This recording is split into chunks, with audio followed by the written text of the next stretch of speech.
कि भाई ललन सिंह को जो है वो मुख्यमंत्री बनाना चाहिए, ये आईपी गुप्ता ने कहा था। सवर्ण, दलित और मुस्लिम, इन तीनों का जो जोड़ बनता था ना, उससे कांग्रेस सरकार में आती कि आने वाले समय में स्वर्ण समाज का कोई ऐसा नेता निकलेगा जो एक रेवोल्यूशन लाएगा और स्वर्ण समाज का सीएम का डिमांड कर रहा होगा। अब ये तो भविष्य की बात है। MY से जो सत्ता हस्तांतरण हुआ है वो लव कुश को हुआ है। ओरमा ग्रुप, जो सोचता है वो करता है, आपके अपने सपनों का आशियाना। राजपूत भूमिहार पंडित और यादव कुर्मी कोयरी, उसके बाद पासवान। आपके मन में चल रहा होगा कि आखिर हम जातियों का नाम क्यों ले रहे हैं, इन जातियों से क्या मतलब है, और बार बार ये बातें कही जाती है कि जातिवाद नहीं। देखिए, हम जातिवाद नहीं कर रहे हैं। इन जातियों का नाम लेना इसलिए जरूरी है क्योंकि आपको बेहतर तरीके से पता है कि नीतीश अब बिहार से दिल्ली जा रहे हैं। उसमें भी आपने एक तस्वीर नीतीश की लगातार वायरल होते देखी है जिसमें नीतीश कुमार भावुक हैं। एक उनके चाहने वाले फैन ने एक बैनर लेकर उसमें लिखा है, उनसे आग्रह किया है कि नीतीश जी आप सीएम पद मत छोड़िए, आपकी आवश्यकता है हमें। नीतीश कुमार भी भावुक हुए। उसके बाद उन्होंने अपने अधिकारियों को जो है ऑर्डर किया कि वो लेकर आइए। फिर नीतीश देखते भी हैं, नीतीश किस तरीके से भावुक है ये तो देखा आपने। लेकिन हमने जातियों के साथ क्यों शुरू किया इस खबर को? राजपूत बोला, भूमिहार, पंडित, कुर्मी, कोयरी, पासवान, सभी जातियों का नाम हमने लिया। अब देखिए, सबसे बड़ा सवाल यह है कि एक तरफ बंगाल में चुनाव है, दूसरी तरफ झारखंड जो अगल बगल के राज्य है वहां एनडीए का सरकार नहीं है अभी। यानी कि नीतीश जो अभी बिहार में हैं, अगर ये जाते हैं तो इन जातियों में से किस जाति को तवज्जो दिया जाएगा, और आखिर क्यों? क्या स्वर्ण समाज आखिरी बार 1990 के बाद जो है मुख्यमंत्री उनके समाज से कोई हुआ? नहीं हुआ। सब कुछ पर चर्चा करने के लिए हमारे साथ निशांत सर हैं, बहुत स्वागत है आपका।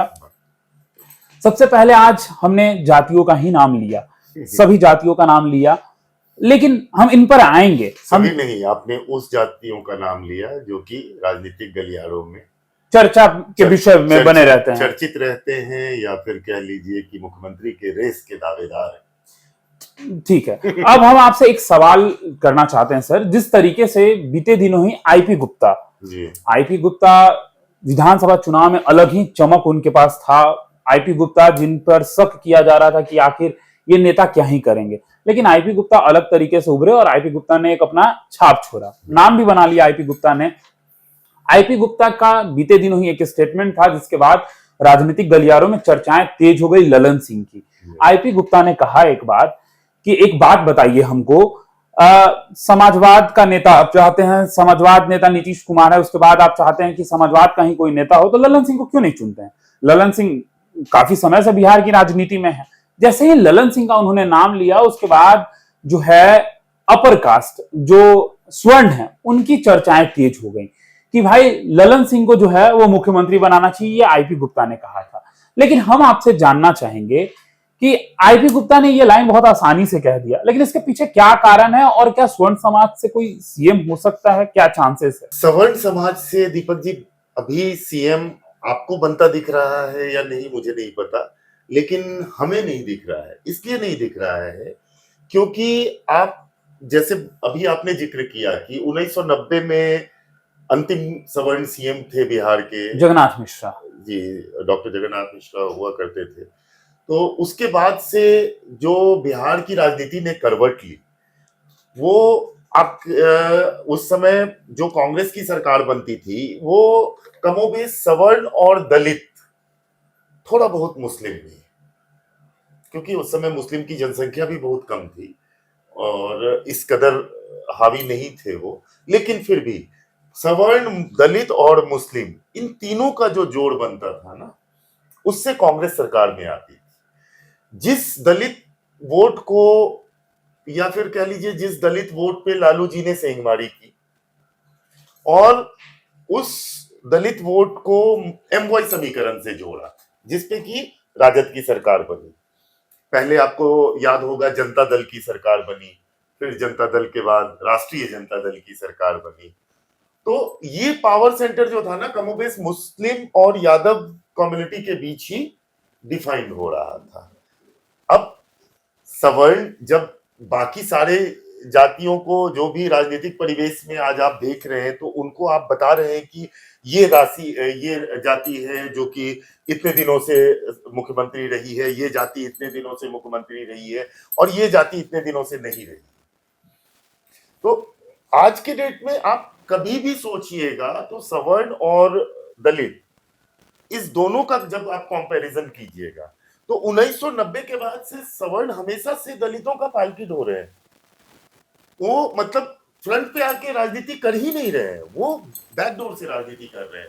चाहे आप लालू जी के साथ देख लीजिए, रघुवंश बाबू थे, शिवानंद तिवारी जी थे, रघुनाथ झा थे, चाहे आप नीतीश जी के साथ देख लीजिए, तब आप नाम लीजिएगा ललन सिंह का, संजय झा का, विजय चौधरी का, ऐसे और बहुत सारे नाम आपको मिल जाएंगे। बिल्कुल। तो सवर्ण फ्रंट पे आके खेल कहाँ रहे हैं? सवर्ण कहाँ बनना चाह रहे हैं मुख्यमंत्री? और सवर्ण उस तरह की एग्रेसिव राजनीति नहीं कर रहे हैं। ना जनता में उस तरह का एग्रेशन है और ना ही नेताओं में उस तरह का एग्रेशन है, तो फिर कैसे मुख्यमंत्री? तो क्या कोई स्वर्ण का कोई बड़ा नेता वैसा है, जैसे नीतीश कुमार है, लालू यादव यादव के नेता हैं, आईपी गुप्ता पान समाज के नेता बन रहे, कोई स्वर्ण का वैसा नेता है जो डिक्टेट कर सकता है आगे आकर? आई एम सॉरी टू से, मुझे तो नहीं लगता है कि आज के डेट में आप कह सकते हैं कि अनंत सिंह अपने क्षेत्र में कुछ प्रभावशाली शब्दों से कुछ लोगों को प्रभावित कर बिल्कुल, सकते हैं। ये तो देखा जा रहा है सर कि क्षेत्र में नेता जो है वो मौजूद है, हाँ। विधानसभा वाइज, हाँ। या कुछ नेता ऐसे हैं जो बहुत प्रसिद्ध भी हैं, हाँ। लेकिन डिक्टेट नहीं कर सकते। डिक्टेट मतलब क्यूमुलेट पूरे प्रदेश में जिस नेता का असर पड़ जाए, जैसे लोहिया जी हुआ करते उनके थे, कहने जैसे पे लोग आ जाएं। जी, जैसे जयप्रकाश जी हुआ करते थे, जैसे कर्पूरी ठाकुर जी हुआ करते थे। तो इस तरह का आज के डेट में सवर्ण समाज में हमें कोई ये नहीं नेता नहीं दिखता है। जो अंतिम नेता हुआ करते थे इस प्रकार के सवर्ण समाज से बिहार के, वो हमारे हिसाब से ललित नारायण मिश्र जी थे, जिसमें कि ये कैलिबर हुआ करता था कि वो सवर्ण समाज को एक जगह एक फ्लोर पे इकट्ठा कर। तो स्वर्ण की कोई पार्टी भी वैसी नहीं है जो देखने को मिलती है जिसमें कोई स्वर्ण डिक्टेट या वही जो आप कह रहे हैं कम्युलेट कर सके, वैसा कोई पार्टी भी नहीं है ना। एग्रेशन में पॉलिटिक्स ही नहीं कर रहे हैं, इनका काम है पालकी ढोना। अच्छा तुम राजा बन गए, तो ये हमेशा कंफर्ट की राजनीति करते हैं, हमेशा लाइफ में।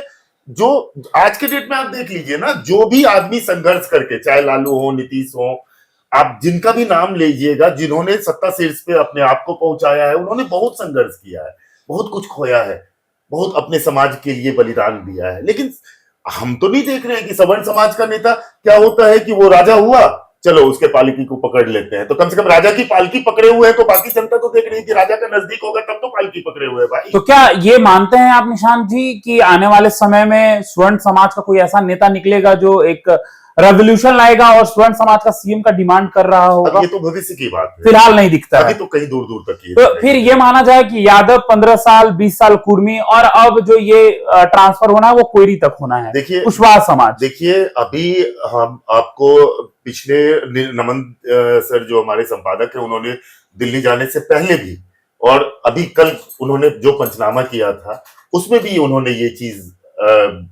इस चीज पे बल दिया कि MY से जो सत्ता हस्तांतरण हुआ है वो लव कुश को हुआ है। तो लव कुश में लव का पार्ट खत्म हो गया, कुश का पार्ट अभी बचा हुआ है, तो आप उससे इनकार नहीं कर सकते हैं।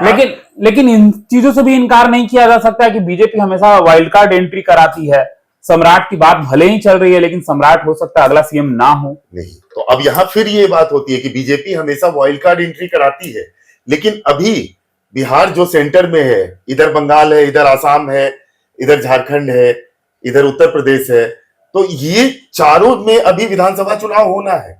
तो आप बिहार में जो भी एक्सपेरिमेंट करेंगे सर, उसका असर आगामी विधानसभा चुनाव में चारों स्टेट में पड़ने जा रहा है। बिल्कुल। तो इसलिए आप मतलब रैंडमली या कह लीजिए पिक एंड चूज की पुर्जी नाम का गिरा दिए 202 और उसमें से एक पुर्जी चुन लिए कि अच्छा ठीक है ये सीएम हो गया, इस तरह का कोई एक्सपेरिमेंट करने की स्थिति में नहीं है बीजेपी अभी बिहार में। ये परेशानी है उनके साथ, क्योंकि उनको पिक एंड चूज करना ही पड़ेगा। और जितने भी सर्कमस्टांसेस बन रहे हैं जी, जो भी मतलब जो आप जिस भी सिरा को पकड़ के चलिएगा ना, you will get an and कि अंतिम में आपको यही समझ में आएगा कि लव का पार्ट खत्म हुआ है, कुश का पार्ट बचा हुआ है। यानी कि अभी बिहार की राजनीति में बहुत कुछ बचा हुआ है, लॉकुश की ही समीकरण और राजनीति को लेकर। बिल्कुल। हो सकता है कि लॉ के बाद अब कुशवाहा को जो है ये कहा वो नहीं जा गद्दी सकता सौंपा जा कि सकता है। सीएम बीजेपी का होगा, सीएम जदयू का होगा, ये इसमें हम लोग नहीं जा रहे हैं। लेकिन स्वर्ण समाज से कोई सीएम नहीं बनने जा रहा सवर्ण समाज से कोई सीएम नहीं बनने जा रहा है, और एमवाई से जो सत्ता हस्तांतरण हुआ है वो लवकुश को हुआ है और अभी लवकुश तक ही रहेगा। तो देखिए, कहीं ना कहीं ये बातें तो सच ही है कि जो अगल बगल राज्य में चुनाव होने हैं, अब बीजेपी एनडीए यानी कि उस हिसाब से अपना मुख्यमंत्री देगी जो कहीं ना कहीं अगल बगल के राज्यों में प्रभाव डालता हो, उनका असर हो, उस जाति का भी असर हो। यानी कि अभी देखना दिलचस्प होगा कि नीतीश अगर 13 अप्रैल को इस्तीफा देते हैं और राज्यसभा जाते हैं तो बिहार का अगला मुख्यमंत्री कौन होगा। आप क्या सोचते हैं, कमेंट बॉक्स में हमें जरूर बताइए। फिलहाल इस खबर में इतना ही। बने रहिए भारत लाइव के साथ। धन्यवाद। आपके सपनों को हमने सजाया है, ई होम्स पैनोरामा को हमने बनाया है। ई होम्स मेरा एक सपना था जिसपे मैं पिछले 4 साल से काम कर रहा था। हमने जो बनाया है वो सबने है माना। ई होम्स पैनोरामा में हो आपका भी आशियाना। और फाइनली हमने 2021 में इस प्रोजेक्ट को लॉन्च किया। बहुत लोग अप्रिशिएट कर रहे हैं कि पूर्णिया जैसे शहर में, बिहार के, एक तो बिहार की बात करें उसमें भी पूर्णिया जैसे छोटे जगह में इस तरह का लाइफस्टाइल देना, ये सुन के हम लोगों को बहुत अच्छा लगता है। ई होम्स में हमने कुछ और भी किया है, जैसे हम जिस जगह में रह रहे हैं हमारे फैमिली सिक्योर हो, उनको सिक्योरिटी का ध्यान में रखा है।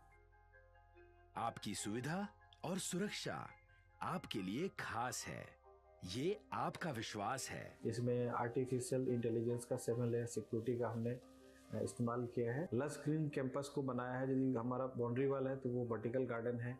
ये जितनी भी फैसिलिटी होता है एक इंटरनेशनल टाउनशिप में ई होम्स है, ये हम लोग विश्वास नहीं कर पा रहे हैं। जो भी हमारे मित्र दोस्त या जो भी हमारे बाहर के बाहर आते हैं तो हम लोगों को बहुत अच्छा सुनने को मिलता है और बहुत अच्छा क्रेडिट मिल रहा है। वो सारा हमने सिर्फ एक बिल्डिंग नहीं बनाया, हमें एक बहुत अच्छा लाइफस्टाइल दिया ई होम्स में, और मेरा एक सपना था जिसको मैं आज फुलफिल होते हुए देख रहा हूँ। ये आपका आवास है। ई होम्स पैनोरामा में अब आपका निवास है। E homes panorama, luxurious lifestyle redefined. Panorama group, जो सोचता है वो करता है। अगर ये वीडियो पसंद आई और वह बिहार के राजनीति और बिहारियत से सरोकार रखेनी तो सब्सक्राइब बटन दबा के चैनल के सब्सक्राइब कर ली। ओजे एगो घंटी बा, ओकरा बटन दबा देला से कुल सटीक और मारक खबर रुआ मुफ्त में मिल जाई। अगर रुआ पत्रकारिता के हमनी के नया प्रयोग में सहयोग कर चाहतानी तो ज्वाइन बटन दबा दी। पेटीएम नंबर नोट कर ली 9386816700।